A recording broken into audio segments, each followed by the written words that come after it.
Thank you for listening to The Luminous Mind. Remember to subscribe to our free podcast so you won't miss any of our illuminating content. Here is episode 180. Homeschooling and unschooling at this age isn't about learning at home from a parent who's teaching you. Homeschooling as a teenager is about identifying your interests and taking risks and getting out of the house and doing cool things, including jobs and college and internships and, being out and about and taking yourself seriously.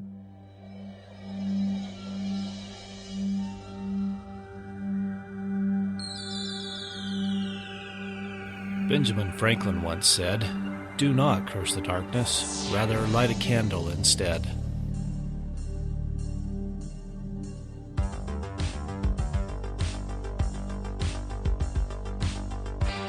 If you're ready to set your mind on fire, then prepare yourself for the Luminous Mind with your host, Rebecca Bowman.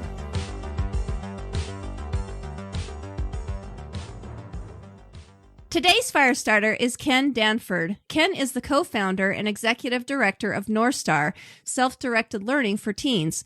Northstar, now located in Sunderland, Massachusetts, near Amherst and Northampton, is in its 21st year of supporting teens to leave school and pursue self-directed learning. There is now a network of centers modeled after Northstar called Liberated Learners. Ken has directly supported more than 600 teens to pursue this approach. Welcome, Ken. Thank you. I'm glad to be here.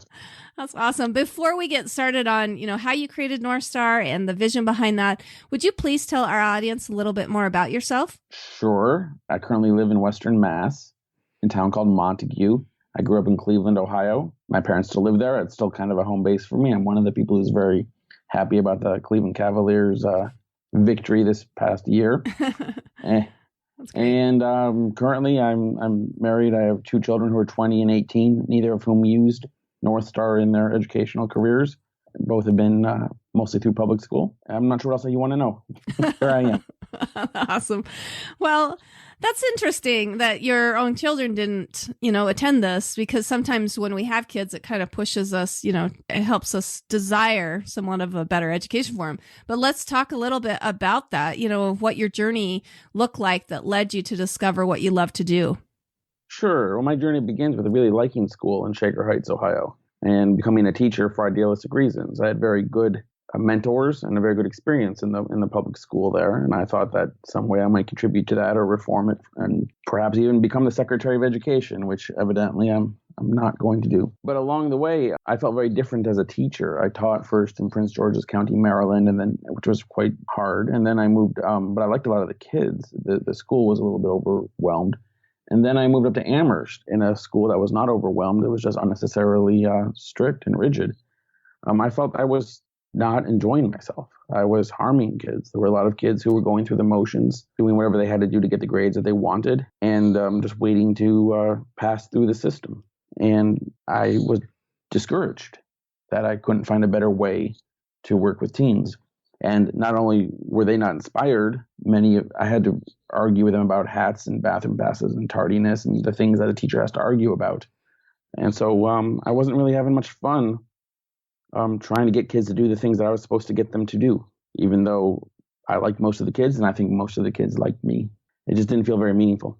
That's interesting. That's kind of the same story kind of with Joel Hammond that we talked to already about, what the desire was behind there. But I'm considering, or I'm assuming, that Northstar is somewhat a unique. I mean, you were an inspiration to Joel. Give us the inspiration behind how you started Northstar and how that all came about. So at that time, I had a friend, Joshua Hornick, who was another teacher, a science teacher in Amherst, and we were friends and carpooling together, and we'd lament our school day experiences each day. We were trying to figure out what else to do about it. How could we improve things for ourselves and our students? And Joshua knew about homeschooling, and he gave me the Teenage Liberation Handbook, How to Quit School and Get a Real Life Education, to read. That's a book by Grace Llewellyn. And at first I wouldn't take it from him because I didn't want to hear about something as cockamamie as homeschooling. This is back in 1990, and I knew nothing about it. When I read the book, I was stunned at the elegance and simplicity of the whole unschooling approach that she was describing. The kids just weren't going to school and thriving. It was totally flabbergasting to me. I had no concept whatsoever that this was a thing that people were doing. So I began to investigate the whole homeschooling approach. I was in a doctorate program at the time at UMass and convinced myself that, of course, it's all true. And that how can I get in on this? Not really that's not exactly right. It wasn't how I could get in on it, because I knew right away that the successful independent homeschooling, unschooling populations did not need or want me to barge in on them to, offer them history. That wasn't really a job or a useful contribution to the world. What I talked about with Joshua right away was, well, how could we help all the kids that we're tormenting use this approach? How could we help all the school kids become like these kids? And because some kids don't have parents that are willing to, stay home with them and let them explore, correct? Well, it's even more than that. I mean, 99% of people don't want to homeschool at a 14-year-old level. Even the homeschoolers get sick of it and go to school. Yeah, that's true. The whole thing is that homeschooling and unschooling at this age isn't about learning at home from a parent who's teaching you. Homeschooling as a teenager is about identifying your interests and taking risks and getting out of the house and doing cool things, including jobs and college and internships and, being out and about and taking yourself seriously. So 99% of kids aren't ready to bolt school to do that alone. I mean, they manage the summers, but there's a whole culture around that with camps and mentors and things, family trips and whatnot. But to just not go to school doesn't sound very appealing to most kids, and it sounds dreadful to parents as well. Even people with good relationships in their family, even people who are highly functional, who wants to just sign out of school and be stuck on your own. It doesn't sound very social, and it doesn't, without any familiarity with the movement, it sounds like a dead end and a sad state of affairs. So Joshua and I decided that we could fix that. That's just because people are ignorant. We'll just tell them that it's not like that, and then they'll want to do it. It's easy. So that's what we did. And of course, besides from telling them that you could not go to school and that it could be successful and exciting and adventurous and, a better way to live, we would host a center where kids can come and gather and be social and have mentors and tutors and classes and, a home away from home and a whole community. It'd be like a little country club without a tennis court or golf course, in the way that John Holt describes in Teach Your Own. It's a little community center. We create a place, people can come hang out and get on with it. And we, explain to them how the process might work. And then we would support them. But we wouldn't be teachers. We wouldn't make them do things. We were not going to act like we knew what they needed and force them to do our agenda. We'd help them become independent of school, file the homeschooling papers, and follow their leads. And the base of that, ultimately, I think, what is important to me is this fundamental respect of treating young people the way that we would treat anybody, talking to young people the way that I would talk to an adult or to my sibling or to a friend.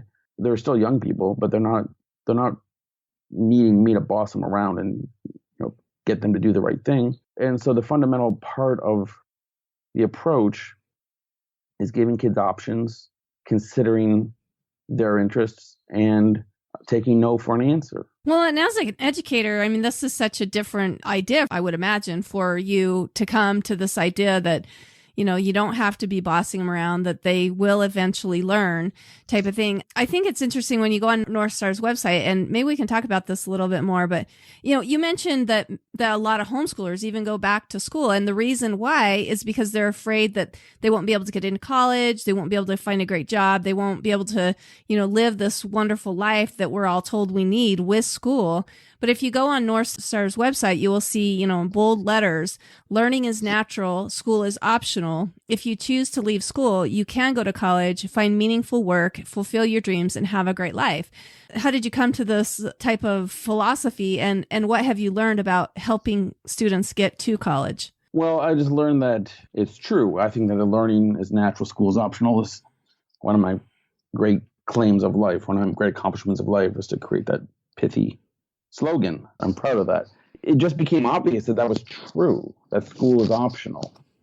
We were trying to explain the North Star approach, and I'm someone who, as a teenager, would not have chosen North Star. I would have stayed in school. My kids were choosing school. My wife went through public schools and was a teacher. My brothers, my family, all fairly public school oriented. But it doesn't matter if it's public school or private school for this conversation. I believe people should be able to choose the learning environment they want to be in. I wasn't arguing that school is bad or school is terrible or school is prison. I was arguing that school isn't necessary.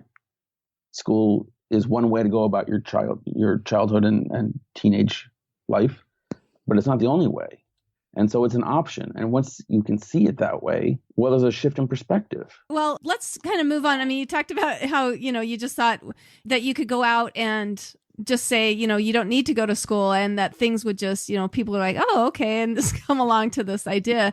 Exactly. Let's talk about some challenges that you had along the way to get this idea out there. And what did you learn from those? Right. So Josh and I announced that we were resigning our jobs in June 1996. And in September 96, we opened the doors. And we immediately had 20 to 25 members at what was called Pathfinder and then became North Star. And we got up to 30, 35, 40 members that first year because we were a bit of a novelty, because there were a lot of, people ready to make that jump because we were a known quantity in our community and we were decent people. But it really was totally an if you build it, they will come kind of dream. Josh and I were like, let's just do it. We'll see what happens. Right. There's no money, there's no guarantees, there's no commitments. And so it really was totally, let's just see what happens. Immediately, we knew it was a good idea. We immediately had some of the kids that we had been with in school come with us, some of our former students, and we could see everybody's happier. The kids were happier. They were figuring out how to spend their time. They're struggling with things. They're using North Star. We were happier in our conversations and interactions with them, even if they weren't coming to my history class at North Star. At least they were, happier, and I was happier with the kids who were coming by choice. And for the most part, kids were turning out okay. This was going to be a good thing. It was immediately obvious that this was a better way to go. So the problems were a couple. First, and obviously, it was money. We had a very low fee at the beginning. We've ramped our fee up to now $7,500 for a full year, which is still about 30 to 40% of what a private school would cost. And it's still not enough. And we're a 501c3, and we do a lot of fundraising. Money to have a center and pay some people to be there is a central issue all the time. The second thing, which was intriguing, was that from the beginning, we were giving people this choice and it was making their lives better. But then at the end of the year, some of them would move on and some of them would choose to go back to school. And once you're out of school, and you know this as a homeschooling person, you don't have to do it till you're 18. The community colleges and the auditing colleges and the internships and life experience and travel are available to 16-year-old kids with their heads on straight, or even 15-year-olds. So we had a lot of, whippersnappers who were coming out, thanks for getting us out of school, and carrying on with their lives way faster than we thought they ought. They ought to be there. They're ditching us, right? And then a certain number would try it for a year and say, well, that was better in some ways, but it was hard in different ways. And I think it'd be easy. I think I should just go back to school.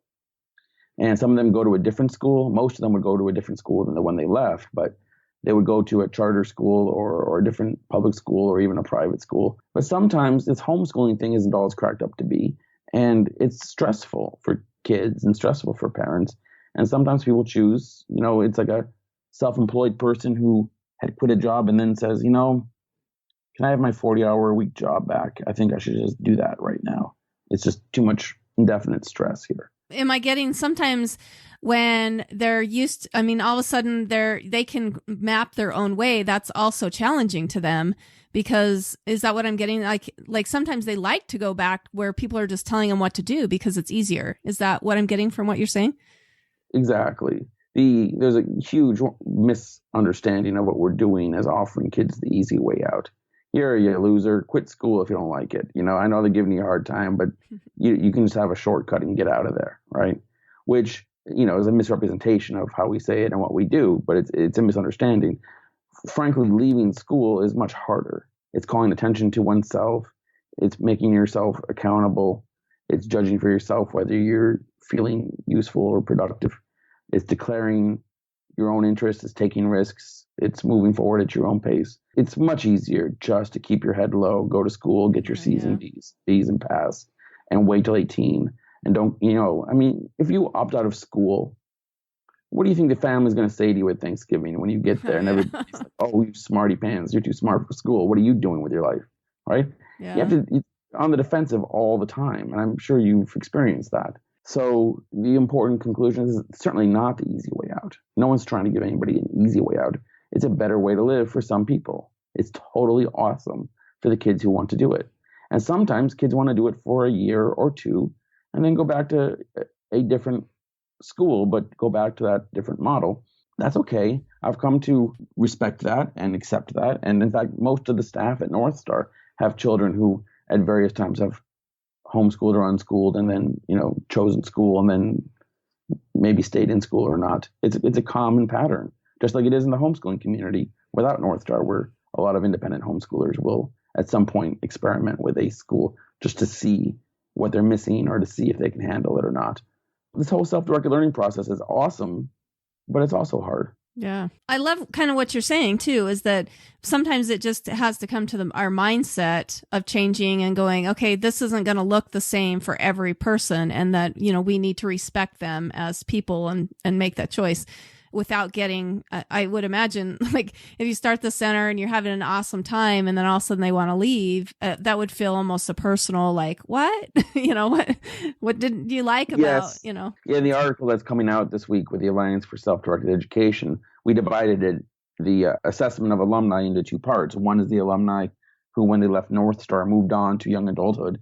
And the other half is alumni who, when they left North Star, were still young teens who went back to a school of some kind. And in the introduction to that piece, I had to write about learning to accept and love those kids who, at 15 after a year or 14 after a year with North Star were choosing to go to school. That's okay. I'm done with it now. I'm very much done with it now. And, literally this month in January, there's a teen who won the lottery to a local charter school suddenly. And it was now or never for her.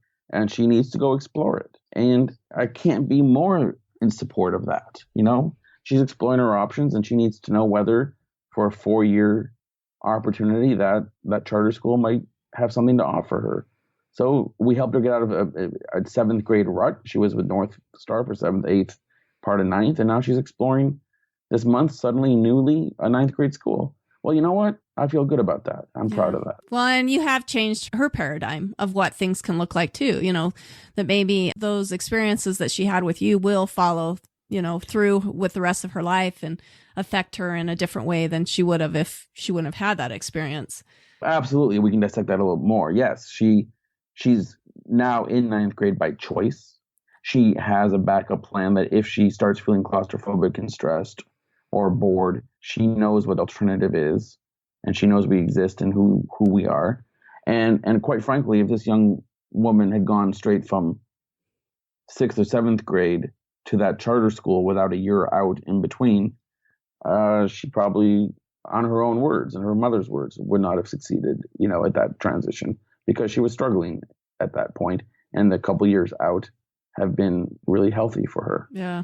I love the idea too, that just the knowing that there's other options out there can give them some confidence, like that they know that they're not stuck, that they know that there's someplace else they can go if, like you said, they're feeling stressed or whatever. And maybe that can give them the confidence they need to continue to succeed. Let's kind of talk about how you feel like that paradigm has changed over time and with experience. I mean, this is 21 years that you've been doing this. Yes. How has it evolved over time? In some ways, there's been some evolution, mostly in the direction of deliberate weekly advisory meetings with every team. We didn't have that at the beginning.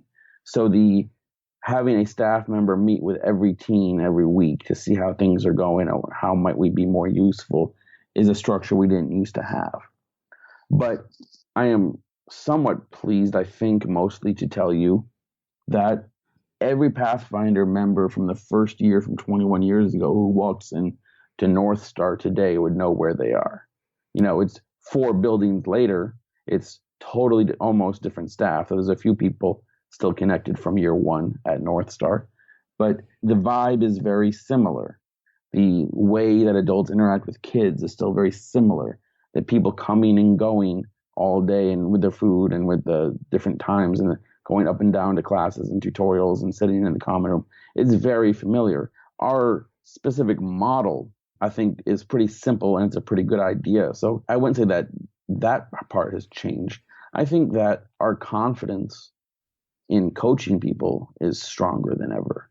I mean, the first year, we intellectually knew that these unschooling, homeschooling kids from the 80s and 90s, it turned out okay. There was a coterie of kids in the books and the movie. We could talk about them in Growing Without Schooling magazine. We were aware that there were these people, but now we have hundreds and hundreds of our own people, right? Yeah. And I've been deeply involved with all these families and their processes and their decisions, and I've seen kids go to elite colleges, and I've seen kids go into every field of business, and I've seen kids struggle and come and change over the years. And so I'm more confident than ever. It's not just an idea. It's a whole internalized life. It's a whole community. It's a whole network of humanity that I carry with me. And so I can be very confident and optimistic for people when they're stuck. That's awesome. I just think that's amazing. I mean, like you said, that it feels so fulfilling in your own life to have seen that, to witness that, and to be able to carry that courage onto other people. I mean, like we talked about before, that this isn't an easy thing, that, a lot of people just want to keep their heads down, but you're able to give them that confidence. I'm happy to get up every morning. Yes. I mean, I go to North Star and I'm interested to see, if the phone's going to ring and who's walking through the door. And there is nobody who comes to talk to me who isn't choosing to do that. Nobody comes to my class. No one comes for a one-on-one tutorial. No one comes for an advisory. No one comes to interact with me who isn't seeking me out. Yeah. Right. Which is different, right? Because before that was like, this is what you've got to do. But it's different in a learning model, but it's not different in the world. I mean, that's really how most of the world operates. In most restaurants, people, or most stores, or most places in the world, people don't go by compulsion for the most part. It's quite normal and simple. The trick is trusting it. We don't trust, as a culture, teenagers. We don't trust they're going to turn out okay unless we make them do things. And we have to make them do a bunch of things. But we actually don't even, and I'm going to start going off on a sideshow here, we don't even make them do it. We just give them bad grades when they choose not to. We don't care if they do it or not. We just want to record they didn't. And then make them feel bad about themselves. Right. So, it's not even at any rate, it comes back to just having North Star having my interactions with teens, frankly, be more normalized than schools are, or the way I was able to interact with kids in school, which was forced and stilted and constrained. Well, and I think that you give them a better perspective of what to expect out in the world. Like I just remember it being a huge shock going into my first job, and, there's people of different ages there, and, it was just different because, and like you said, you're able to come and go, and there's a lot more freedom. And sometimes when you haven't been dealt with that, it's hard to know how to deal with that. You mentioned like you have 4 different buildings and stuff like that. Tell us what your learning center looks like. When I was looking at your class schedule, it doesn't look anything like what you would see at a traditional public school. So just kind of give us an idea of kind of verbally how that looks. Sure. We have one building. We've moved 4 times is what I was trying to say before. Okay. We only have one place. It's 4,800 square feet. It's 2 stories. On the first floor, there's one big room of about 800, 900 square feet, and it's the common room where people are hanging out, and there's music, there's guitars, and there's computers, and there's adult staff, and there's people floating around. There's a kitchen. On the other side of the downstairs, there's my office and a meeting room. And there's one more room downstairs, which is a quiet room, a library where people can sit and not have the noise of the common room, if that's the kind of situation they prefer. Upstairs, there's one pretty big room, 600 square feet, that is used for dance and theater and large group activity. And then there's a series of small rooms which are used for classes and one-on-one meetings and tutoring. Most of the rooms can hold 10 to 15 people comfortably. And so there's a lot of one-on-one or two-on-one kinds of activities at North Star. The classes, we're not trying to replicate school. We don't want to be a school. We're trying to de-school the whole mentality of the whole thing. So most of the groups meet once a week. It's much more like a YMCA, or if you had a book group, you wouldn't meet every day. Or if you had my parents in their learning and retirement classes that meet once a week or once a month. Most of our classes meet once a week, and people do things in or out of them in addition. And then people have one-on-one tutorials for the stuff they're really trying to do in a personally structured, serious way. And they have projects outside of North Star that matter to them. And frankly, anybody who's an artist or a musician or a writer or a mathematician is doing their thing all the time outside of North Star. They may have a helper, tutor, mentor at North Star, but no one gets good at anything just doing it at the place. Of course, they're doing it all the time because they love it. Yeah. Right? So we see our role quite differently from what school perceives its role to be. Before we go on, let's listen to this message. Hey Firestarters, are you looking for a new way to listen to the Luminous Mind? Try listening on Stitcher. Haven't heard of Stitcher? Think of it as radio on demand. You can listen to the Luminous Mind anytime, anywhere. There is no downloading, no syncing, no wasted memory. Just stream your favorite podcasts such as the Luminous Mind. Stitcher is available on iOS, Android, Nook, iPad, and also from your favorite internet browser. Don't have Stitcher? Download it free today at Stitcher.com or in the App Store. And make sure you rate and review the Luminous Mind so together we can continue to light minds on fire and change the paradigm of education.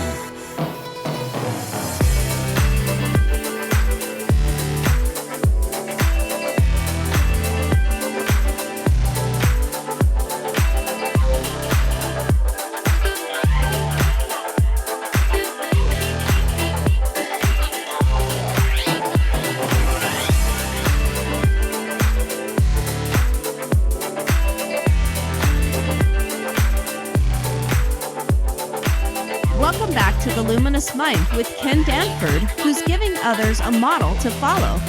Well, and this is, I would imagine, like from what I'm kind of getting from this visual or, verbal picture, is that a lot of people maybe just come there to get supported in stuff that they already love to do. Like you said, they're doing it outside, they have an interest in it, but this is a community for them where they feel that support. Right. It's like any adult going, like when my grandma went to a country club and played bridge or played golf. She didn't do the other things. Or if I go to the YMCA and, I go use the weights, but I don't necessarily want to do the aerobics class. But then there's a room to sit in and say hello and see who's there and you chat. And, it's a community of sorts, right? Yeah. And you kind of look forward to going and doing the part that you want. And you realize that, maybe I should try that yoga class sometime, or maybe I should try Pilates. That might be good for me.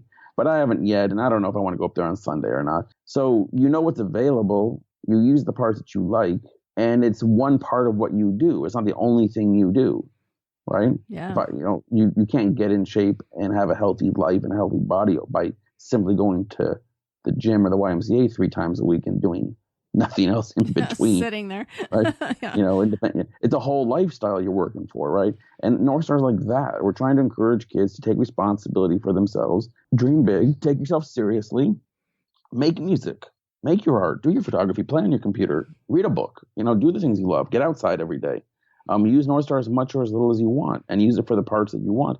And, let's talk about things you're not doing or avoiding or haven't tried yet, and when might be the right time to do them, and when is the right time to try something more formal along the lines of a college class or a job or a volunteer piece of work, or doing something different with people, or deliberately trying to make friends that you don't have, or because often it's a social thing for these kids too, right?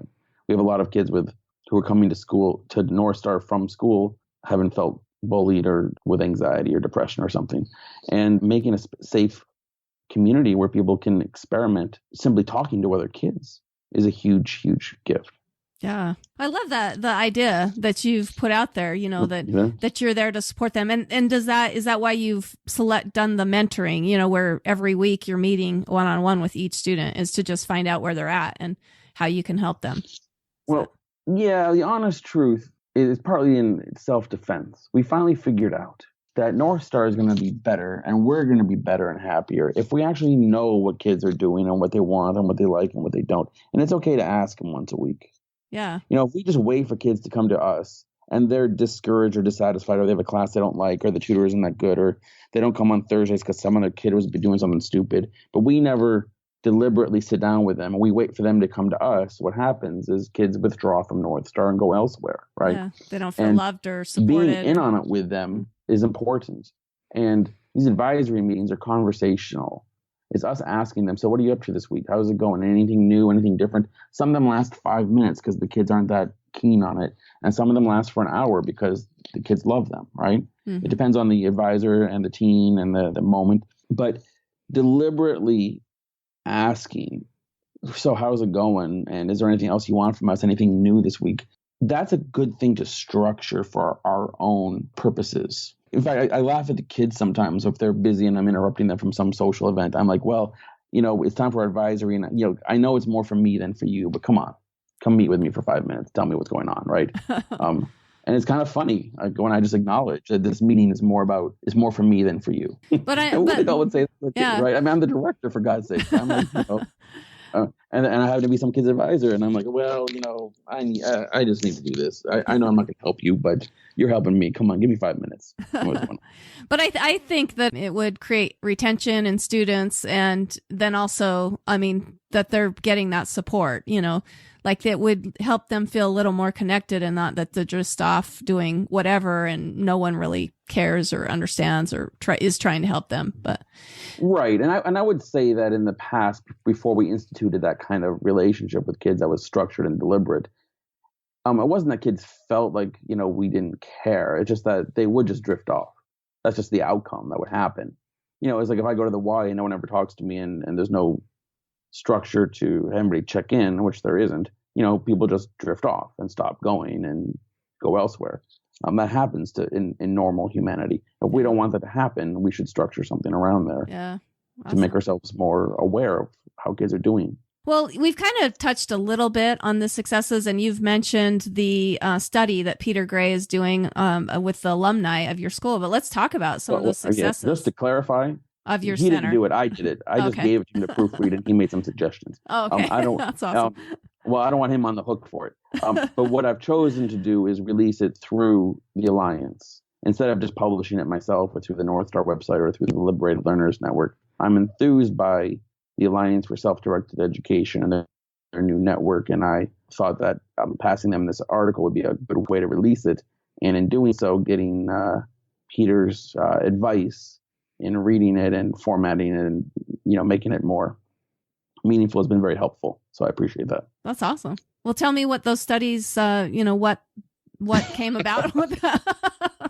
Yeah, in a word, guess what? They're all fine. The upshot is that a lot of kids have gone on to college. About 70 to 80% of the North Star alumni, depending on which group we're talking about. Overall, about 80% of North Star alums eventually go on to some kind of formal post-school school. That is a 2-year college, 4-year college, or a formal certificate-bearing kind of activity, right?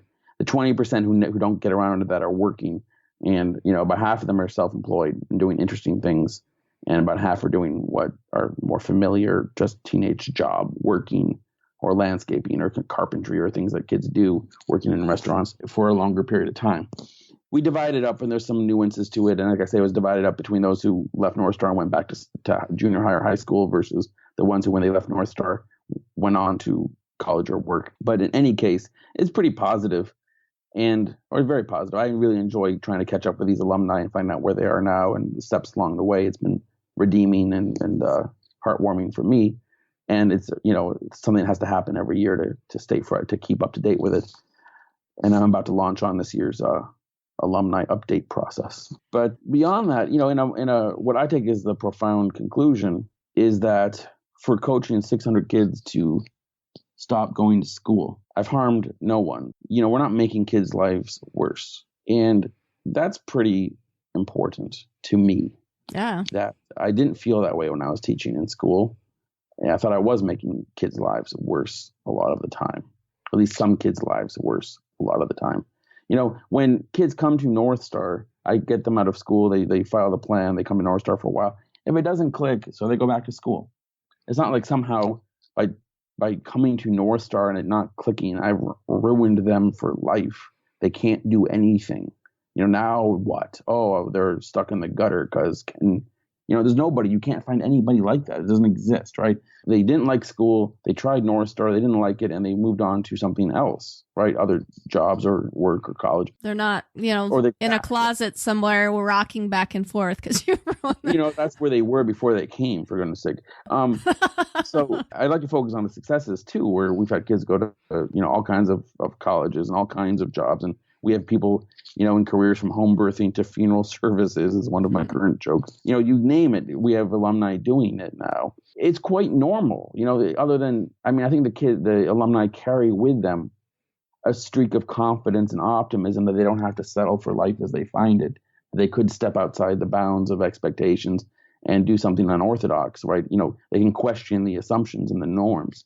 But overall, when you just, grab a set of North Star alums out in the world, they just look like normal human beings going about their business. You wouldn't necessarily know that these college kids or working people or self-employed people did or did not go to high school in a normal kind of way or opted out or didn't. How would you know? Who would know, right? Yeah, awesome. So, I think it's very inspiring overall. It's not like everybody's perfect and North Star fixes everything. But that's not the goal. The goal is to help anybody who wants to try living without school. And that's what we've done. And we've made a huge number of lives better. We made my life better than it would have been as a teacher or a principal, which is, I think, what keeps me going. And like I say, I feel like I'm doing no harm. So it's really tremendous. And now with Joel Hammond's, teamwork, and other people from his group in Princeton and former North Star program director Kathy Gabron. We have the Liberated Learners network where we're coaching other people to start centers everywhere. We have about 10. There's a couple new ones coming on, including Grace Llewellyn in Eugene, Oregon, who, inspired by us, wants to start her own center. So that's a great achievement. And a new one outside of Washington, D.C. and in Northern Virginia. So we're trying to spread the model. It's tough because, again, there's no public money. Yeah. And trying to get 30 or 40 kids to pay a certain amount of money and do some fundraising to supplement it and then be able to pay the rent and have a couple salaries to round it out is not as easy as it sounds. Let's kind of talk about that too, because one of the comments that I've heard about these type of, this is great for families that are wealthy, but what happens to those inner city kids? What happens to the families that can't afford to, get their kids the help that they need? Do you see any of that where you're helping maybe lower income people? Yeah. North Star's never turned anybody away from money, and we have always worked with low income people locally. And, we have about $130,000 in fee reductions this year. We about 30%, 40% of the people can't pay the full fee. Many of whom can pay half the fee or some large chunk of it. But a small subset can pay very little of it. We have certainly worked with low-income families, and across the model, across the network, all the centers are certainly working with low-income people. But it only works because we actually are able to get a cadre of people who can pay for it too. And so that's hard.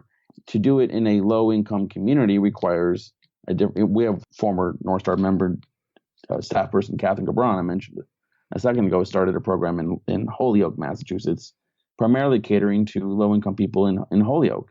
And she is succeeding partly due to very successful fundraising, right? She's trying to charge some money to most of the people, but it's a hard circle to close when a lot of the customers or users or students or whatever word we use for this aren't able to pay the amount that you need, right? Yeah. So it comes down to fundraising and other kinds of, or trying to get a cadre of people who can pay to make it work for the people who can't.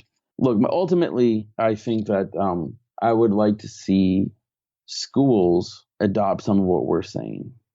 And, I think it's kind of a pipe dream, but I would like to see schools not be compulsory, or at the very least, permit kids to come and do the parts of school they want and say no thank you to the parts they don't want, so that teens could come and just do math or just do orchestra or just do gym for all I care, right? And at the end of their time, they get a transcript of what they did. And if their transcript adds up to distribution requirements, they can have a diploma too.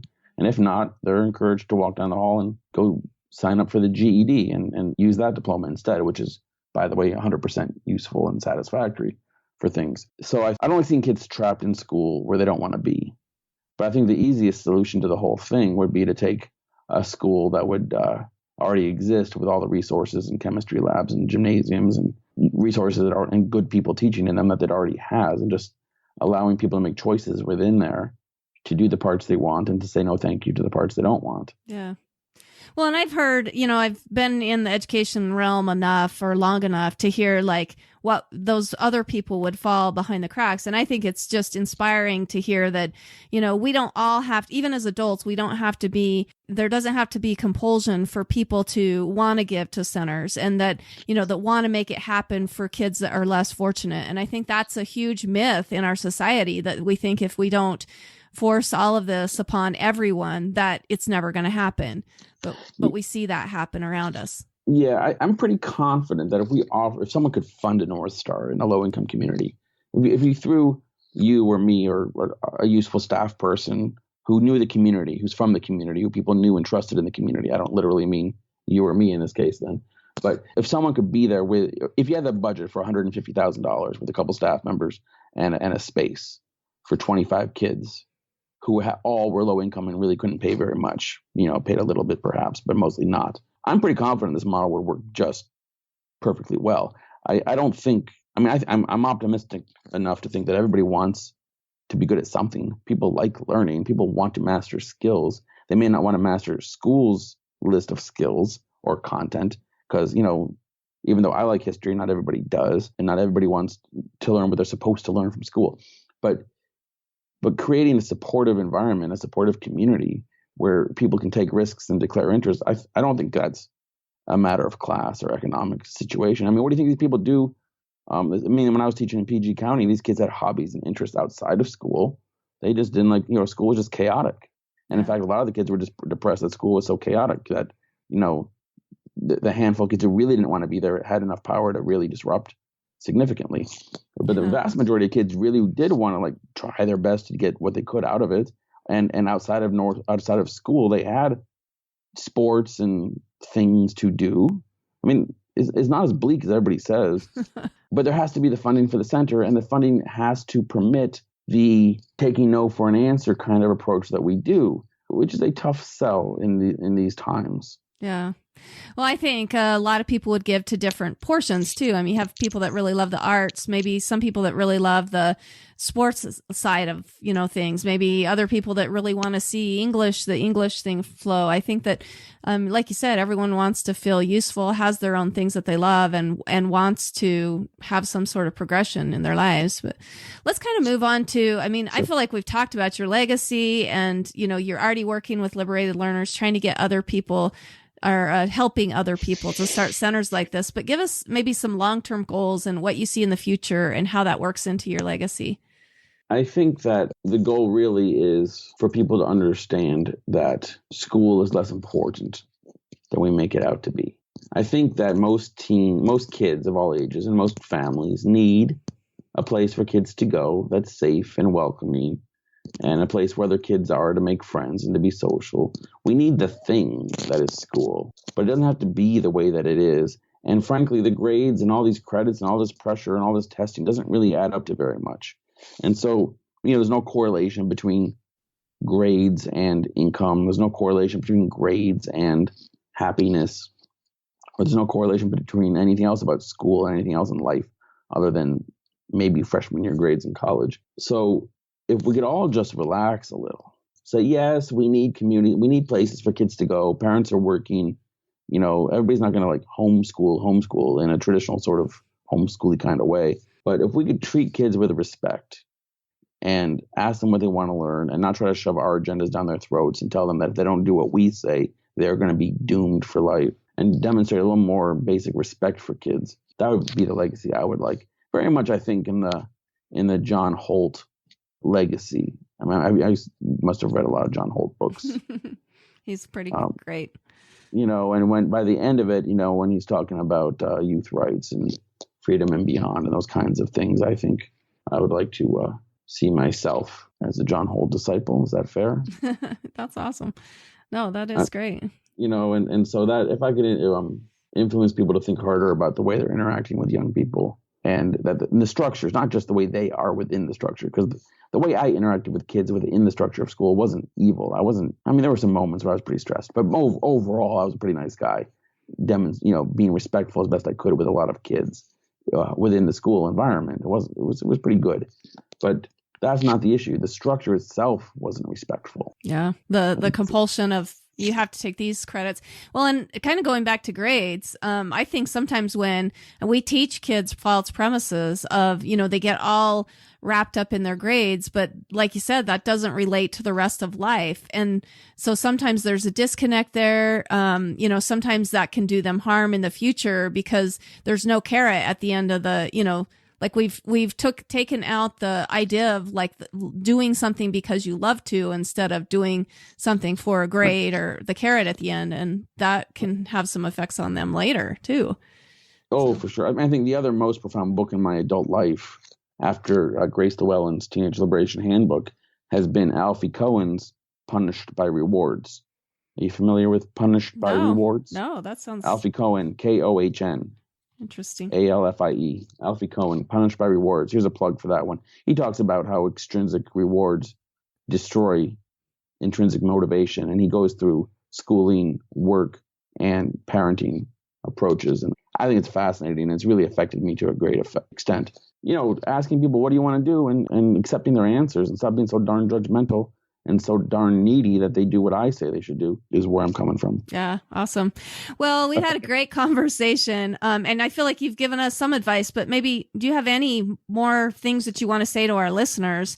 And then give us your contact information, how we can get in touch with you, and hopefully we can get all these centers started all over the United States. Yes. Well, I really do believe school is optional, that it's also optional for people who want it. I'm a zealot that people don't need to go to school, but I'm not about burning down the schools or getting rid of them completely. I'd like to open them up. And so I like to be understood in that way that my own kids have chosen school. I said repeatedly that I would have stayed in school and given a choice. That I know there's many, many positive niches and circles of people within schools, but I would like to I'd like to see more freedom and choice about schooling overall, and wherever we can do that with centered on talking to young people the way we talk to adults would be the way I'd go with it. Awesome. Well, I love how you talk about opening up schools, because right now all those communities are really closed. They have their structure and they want everyone to do that, but it would be awesome, like you said, to open that up. And so all those resources are available, but people can come and go and choose them as they right. best want to. That's great. Right. So, and your company website, your contact information? Oh, it's North Star website is www.northstarteens.org. The Liberated Learners, if you want to start a center, is liberatedlearners.net. My email is ken@northstarteens.org. And I speak out a bit. I'm going to some Education Expos conference in California in March. That's kind of exciting. That's really exciting. But you'll see on the Liberated Learners site, we talk to anybody once at no charge all the time. I do this. In fact, I have several calls this week. I'm happy to speak to people and hear your visions and your experiences and whether or not starting a center could be something you'd want to do with us. Feel free to send along your ideas. I enjoy it. It's good fun. That's great. Well, and I love how you're so willing to help people, because like I said, it would be great if we all kind of turned and started adopting these ideas of, a lot more fluid movements with kids and also with ourselves. So again, his company website is northstarteens.org. If you want to start a center, they have a website called liberatedlearners.net where you can go and get some help. But I will be sure to link all that information, including even some of the books that we discussed today, on our website as well. But thank you so much, Ken, for coming on and joining us and helping light our minds on fire with this incredible, important topic. I really appreciate it. Well, thank you for doing the work that you do. I'm honored to be part of it. Thank you for listening to The Luminous Mind. To learn more about Ken Danford, go to our show notes at theluminousmind.net. Be sure to become a subscriber to our free email list. Then check out the Services tab to see how we can continue to assist you, our fire starters. Also, to help us continue production of illuminating content, go to the Sponsor tab at theluminousmind.net for more information on sponsorship and affiliate programs. Like us on Facebook, follow us on Twitter, Google+, Pinterest, and now Instagram. Get our free audio content by subscribing on YouTube, iTunes, and Stitcher. To help us grow, consider these easy ways. Tell your friends about us. Leave us a review.